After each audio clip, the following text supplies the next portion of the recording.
Welcome, everyone, to the Flower Files podcast sponsored by Wildly Native Flower Farm. Here, everyone is welcome to talk with fellow flower lovers, including real perspectives from the farm, the flowers, and me, the florist.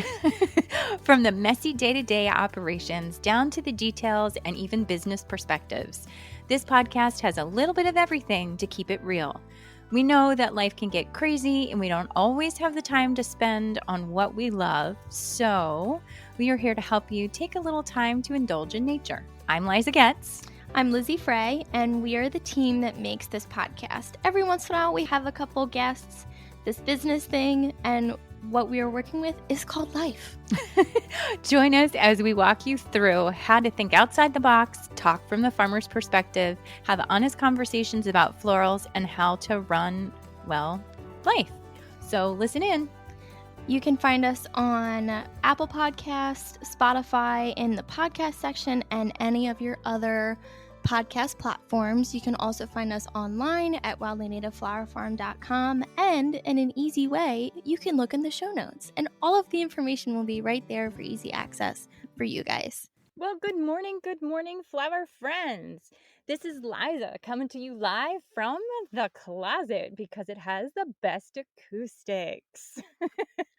So welcome to the Flower Files, where we keep it real about flowers, farming, apparently laundry, and business behind the blooms. I'm Liza, and if you've been here before, you know that this isn't your average fluffy floral chat.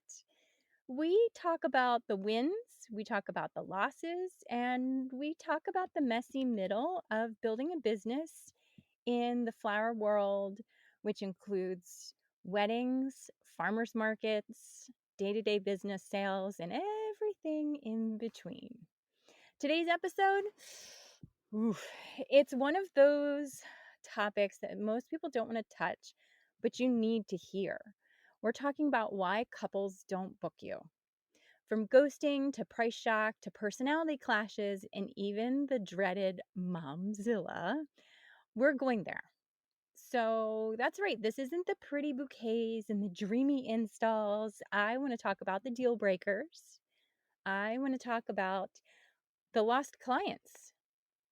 I want to basically do the good, the bad, and the downright ugly side of working with potential customers. So whether you're listening in from a flower studio, you're out on the farm, or hiding in your car between deliveries, grab your coffee, your matcha, your wine, depending on your time zone, or whatever keeps you sane, because this one is about to get real.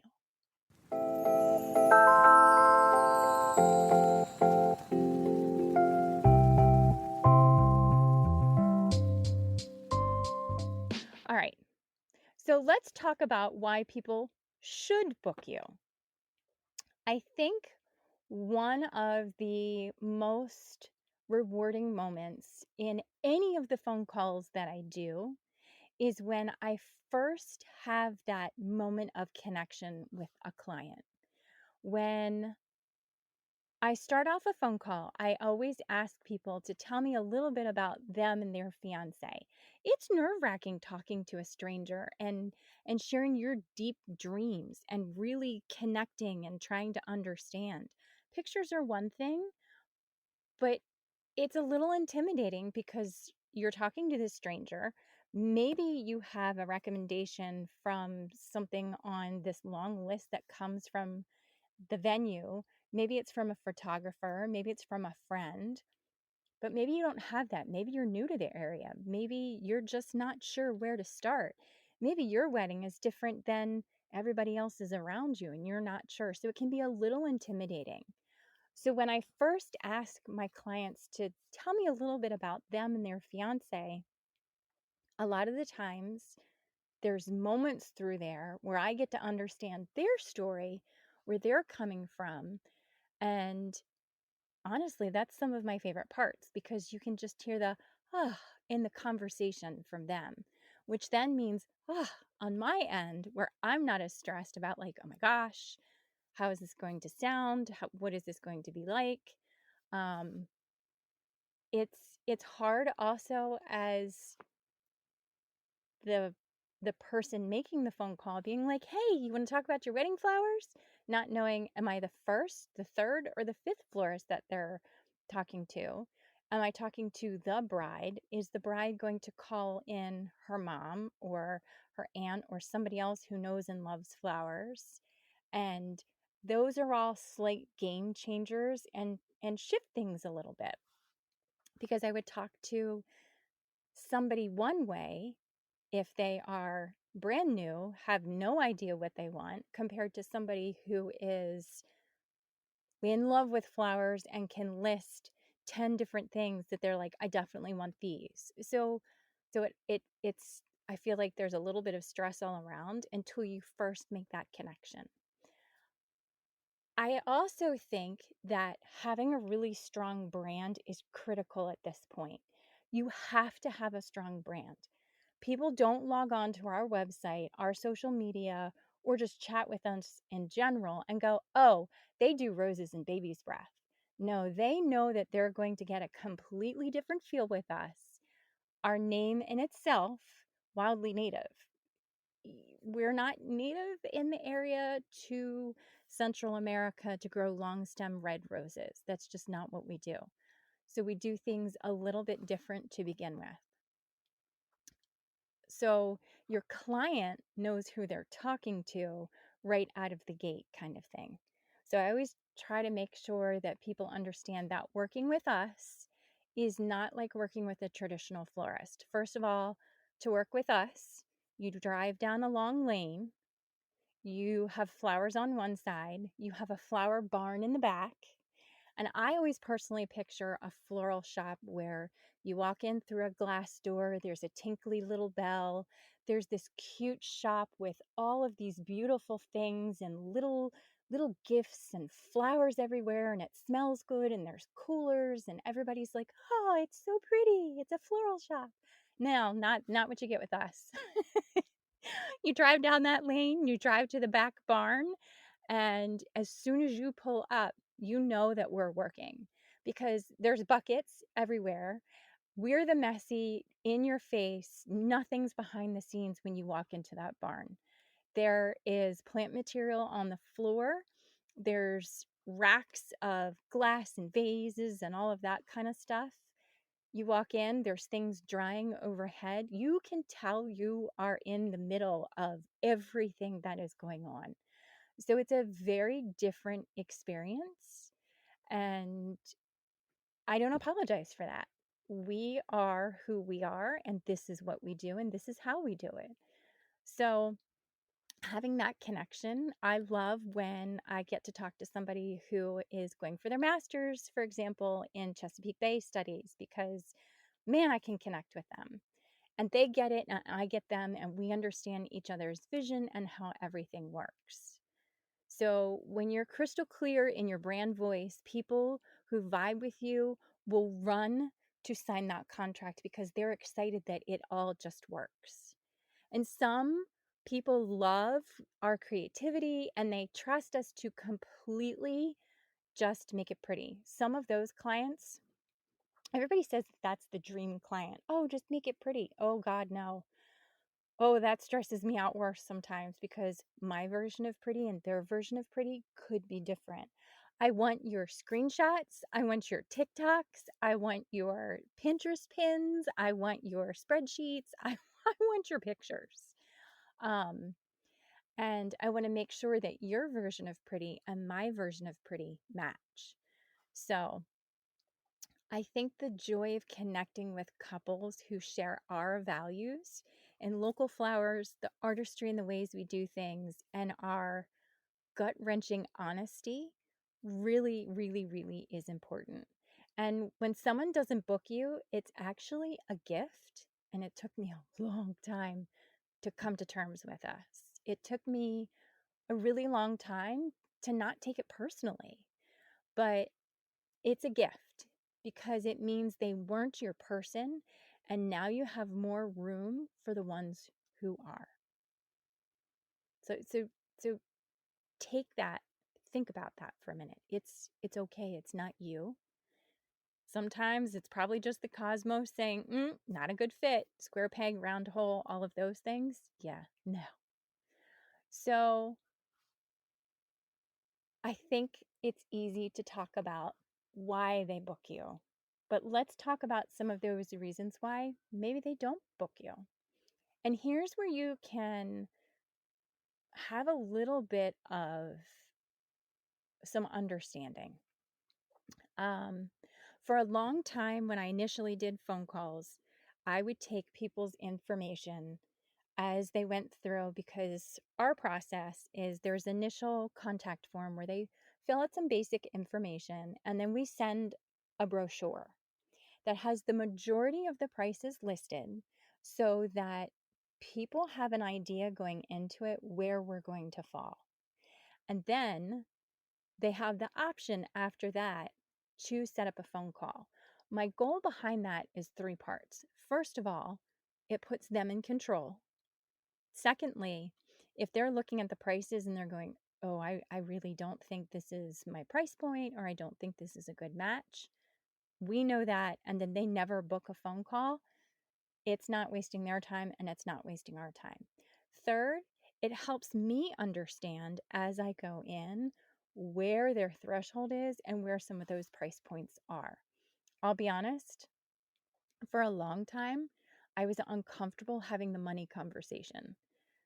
And I want you to picture the money conversation in air quotes, because it's one thing to have all of these ideas and want all of these things and listen to everything and say, okay, we'll price it.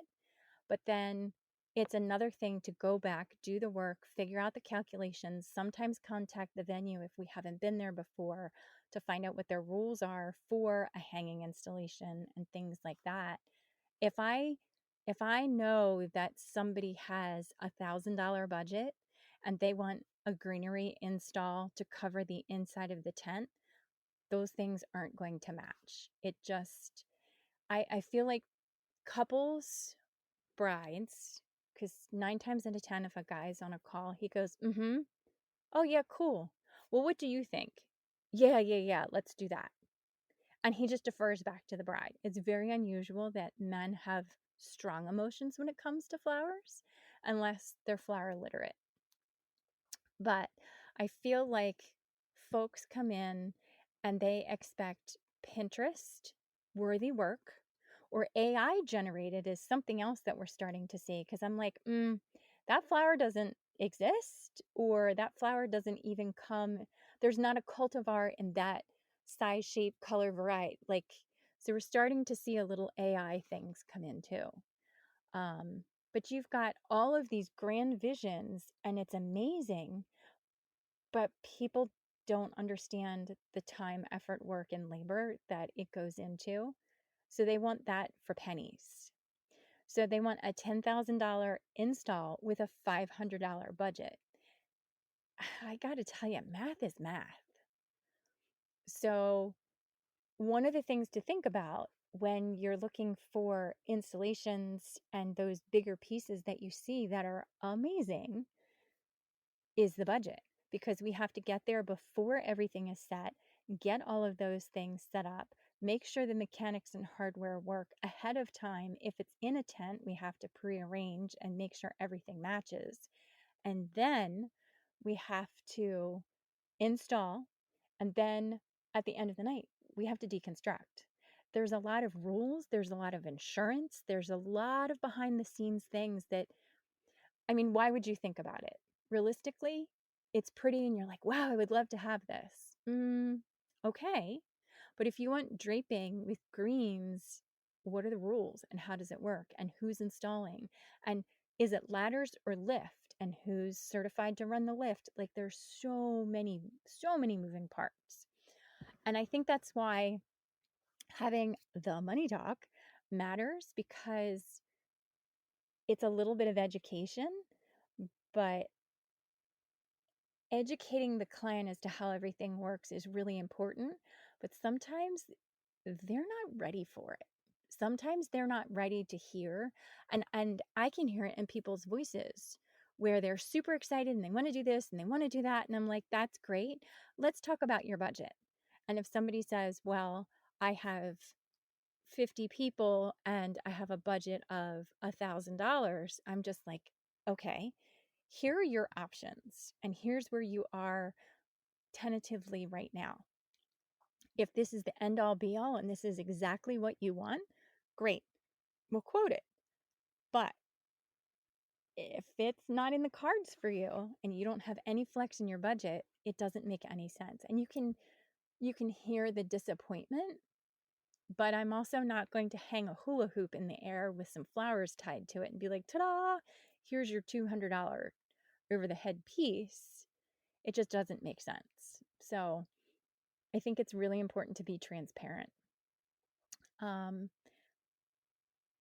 In that regard, there's many times where I will chat with a client and then we take the time to put together a proposal. We put together that initial proposal, and I always tell everybody, hey guys, this is like a rough draft. It's not going to be perfect.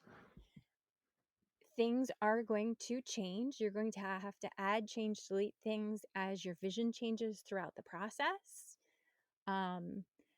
We send out that proposal. I try not to be pushy, and I wouldn't want somebody breathing down my neck. So a lot of the times when I send that initial proposal, I try to wait at least a week, 10 days to see, okay, where are we? Are you interested? Do you have questions? Because a lot of the times, folks will need time to meet with other people, chat with folks. Sometimes they haven't even talked about a budget yet because nobody knows what the budget should be. So they start to get proposals and then try to figure out, wow, what should the budget? What should the budget be? And then I think some people are not good with confrontation because in their mind, they probably feel like it's confrontational to respond. But I also think some people are just uncomfortable saying to somebody because they maybe don't want to hurt their feelings. Maybe they really liked the connection and the person, but maybe it just didn't work timing wise. So when there's no response, so we send the proposal and then there's no response, and we send another email that is like, hey, just reaching out to see if you have any questions, to see if there's, anything else that you would like to clarify or change. No response. And then I always hesitate if I hear nothing to be like, are you done? Do I call? What do I do? And a lot of the times, if I've made those personal connections and contacts, then I don't mind making a phone call back or sending a text. It's individualized for each person, so it's really, really hard. But sometimes couples just use you as a price check against the florist they already really, really wanted. Ugh, ouch. But it's the truth. They're just kind of price comparing, which is fine. That's part of it. I get it. But let that initial florist know, hey, we're not going to use you, or like one line. Thank you so much. We've gone a different direction. Thank you so much. We've gone another direction. Look, it's not even 10 words. It's single digit words. It's so easy. So, um I think another reason why you may not match is your personalities may just not click. There are people in this world that you're just not going to click with. And sometimes I can.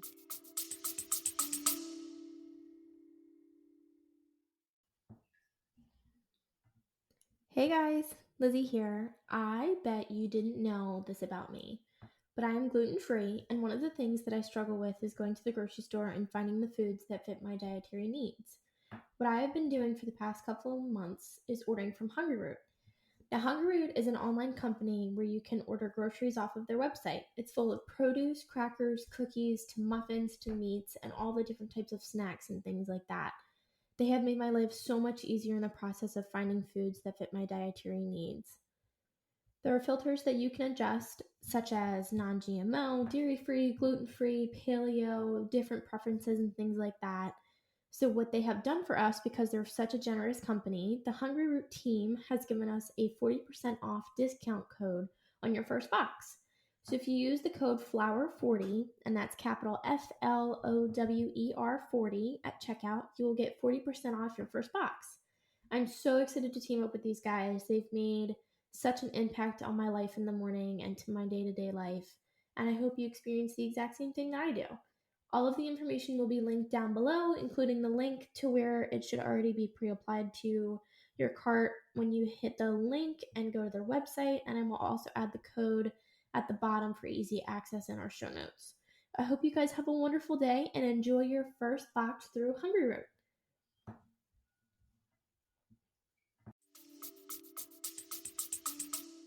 I can get a judge on that from the tone.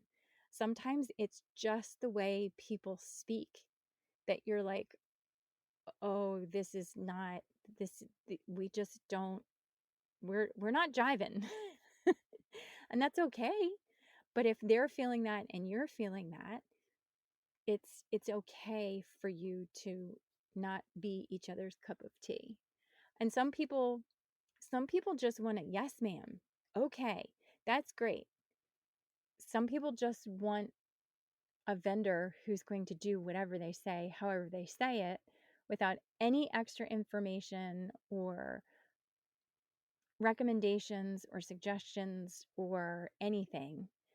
And the other extreme of that is other people want a collaborator. They want someone that they can work with and send things to. And we've had brides in the past who every single decision they've made, down to like, here's our linen, here's our table napkin, here's our glassware, we've picked this, like every single detail is included. So there's so many versions, and every single bride is different. Every single person is unique. Every single situation is different, and that's important. Very, very, very important. Another reason why they may not book you is you may have too many options. Some people want a cookie cutter. Some people want a package deal. That's what they're comfortable with. That's what they're looking for, because a lot of the times we speak a different language because this is what we do every day. And I'm not picking on anyone and I'm not trying to hate on anyone, but we have even worked with people who don't understand what's a votive. Okay. So that tells me, as we go through, their level of understanding is going to be a little bit different. So for that person going through our brochure, it's going to be really overwhelming. And it may feel like too many options. Couples get overwhelmed with a ton of different quotes and they pick the one that feels probably the easiest. And maybe it's not the best one, but maybe it's where they feel comfortable. So if there's too many options and too much stuff, maybe it's too much noise for them. And they're trying to figure out the best way to do it. Because remember, it's not just you, the photographer. It's not just you, the DJ. It's not just us, the florist. It's just not you, the planner, or the venue, or any. They have to pick all of those things. And inside each of those are individual choices. Decision fatigue, try to say that 10 times fast. Decision fatigue is a real thing.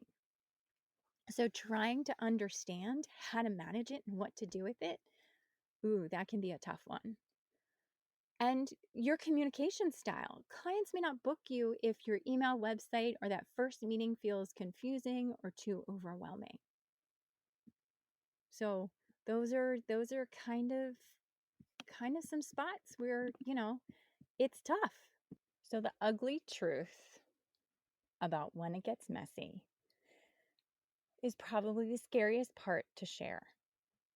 But I think people don't understand when they have this expectation. They go through, you have the proposal,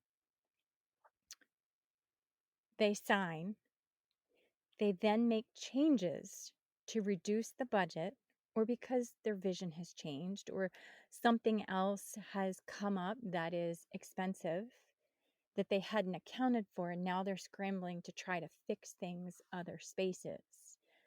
So if you send me a vision board that includes compotes full of flowers with a very specific feel, and then you go back, you make changes, you shift it to be scattered vases with a reduced number count, change the recommended amount of candles in a ballroom that's supposed to be for 200 people, and then you walk in the day of and it's underwhelming, I don't know how to fix that. I I I don't know what to do about that. You're going to be disappointed, we're going to be disappointed, you're going to be frustrated, we're going to be stressed. It's not a great situation, and those are the things that I take home with me. And those are the things that I never want a bride to remember. So if you try to force it, if you try in that initial call when you're like, oh, I think we can figure it out, or if there's something along the way where you're like, I just don't know if this is a good fit, say no. Please learn from my experience to say no and listen to your gut. Listen to your gut. People want these grand, elaborate things, and they want it on that shoestring budget, and it doesn't always work. And bottom line, you don't have to have all the stuff. It doesn't have to be like that. It really, really, really makes it hard. It really makes it hard. And then if you've got some type of repurposing included, you cannot judge your final product until the room is completely set. It just it it's it doesn't work because it's not complete. You cannot judge all that. Um and sometimes, honestly, it's not the couple. Sometimes it's the mother of the bride, the sister, the aunt, or somebody who's kind of behind the scenes who is making comments. I worked with a bride. She was incredibly particular on the hues of her colors. She was an ophthalmologist. So to me, totally made sense that hue was very important to her. She sees the world through a very specific lens. Got it. Pun intended. Um, but she wanted burgundy and white. She didn't want any other hues. She was so specific. And the venue we were working had an upstairs space for the bride to get ready. And that space overlooked the reception area. And we were setting up the reception space. Rich greens, lots of deep colors, Merlot, Merlot, Merlot. Everything was Merlot. That's not the right hue because she came and we did wedding florals in person on the farm.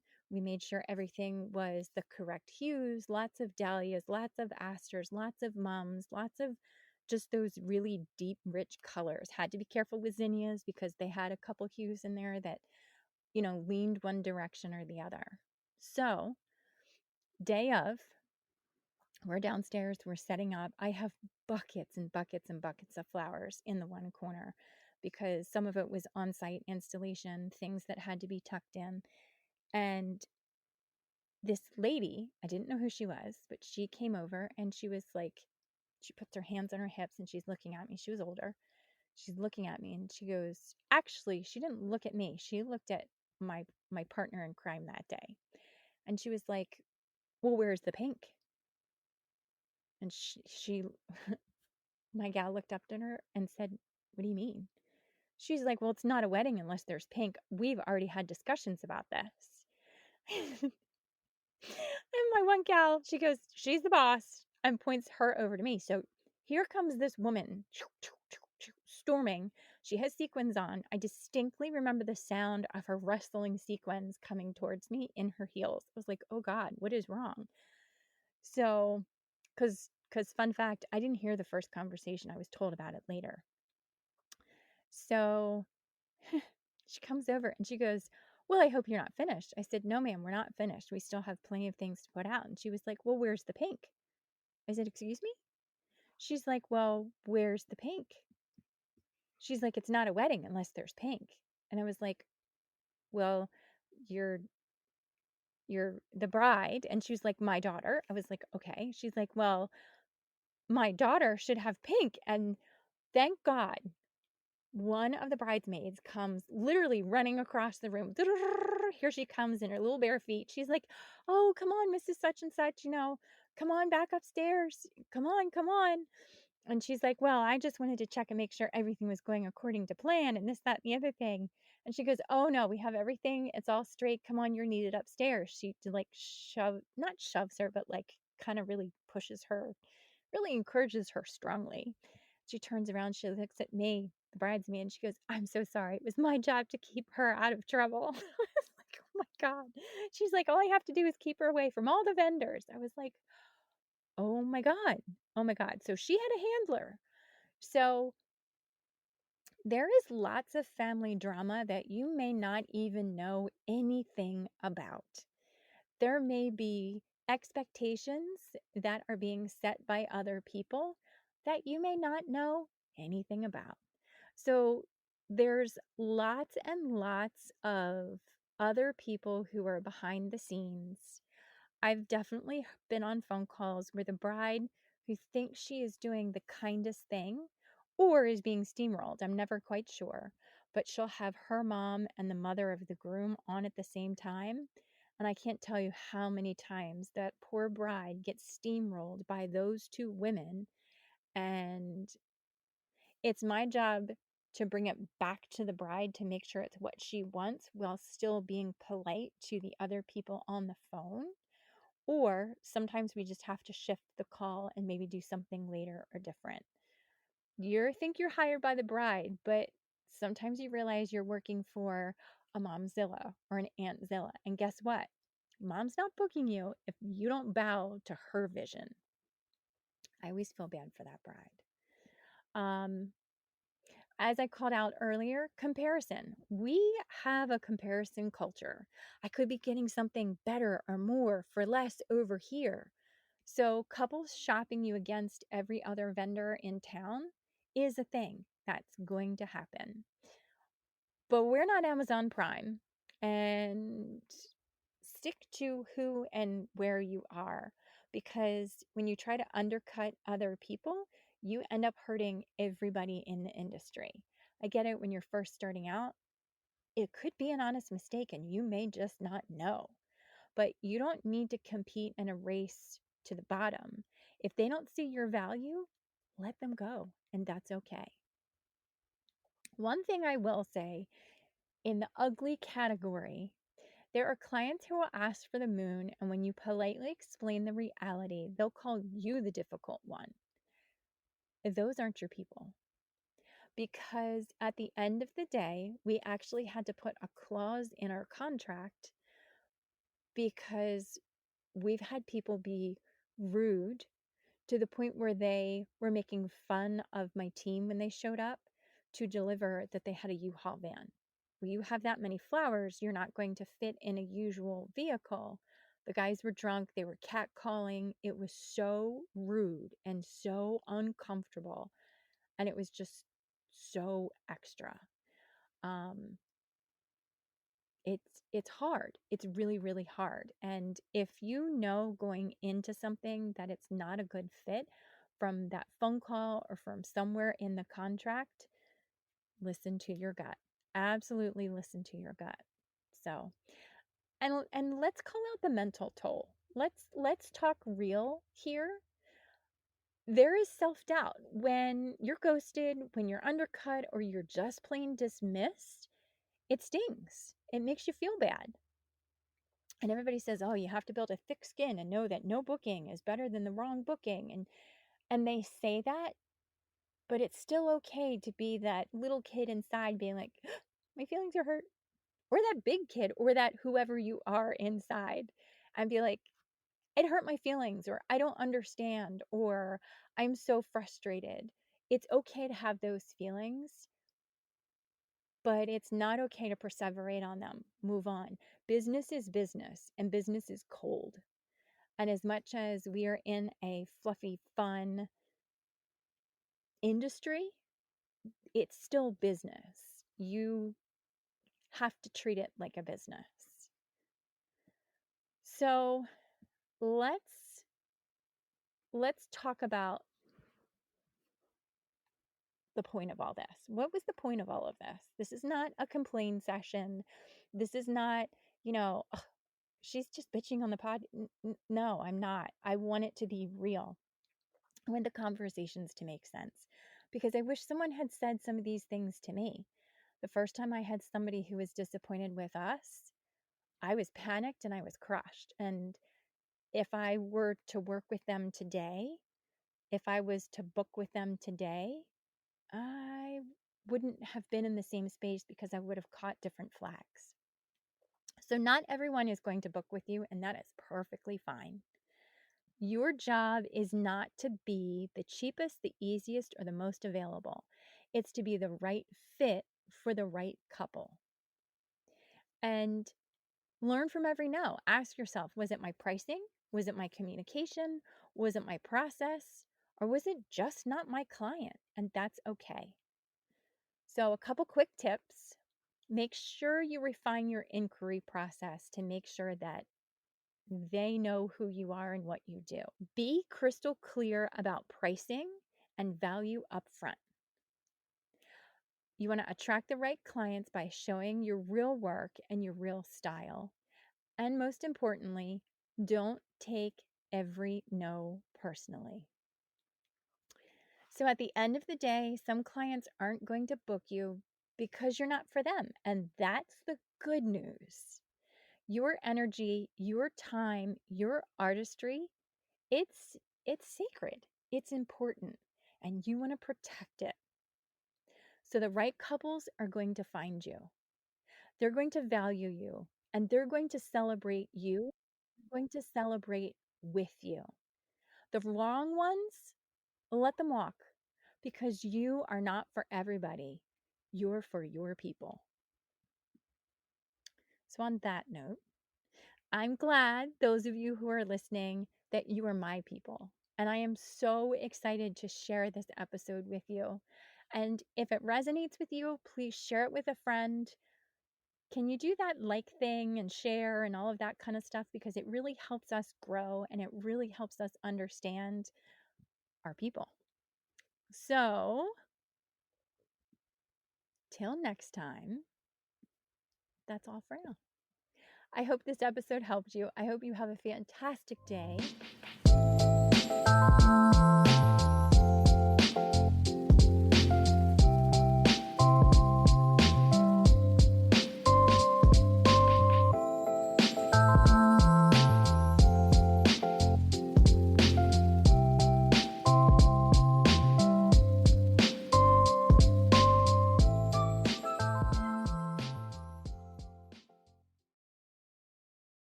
Hey guys, just dropping a line to tell you about Patreon.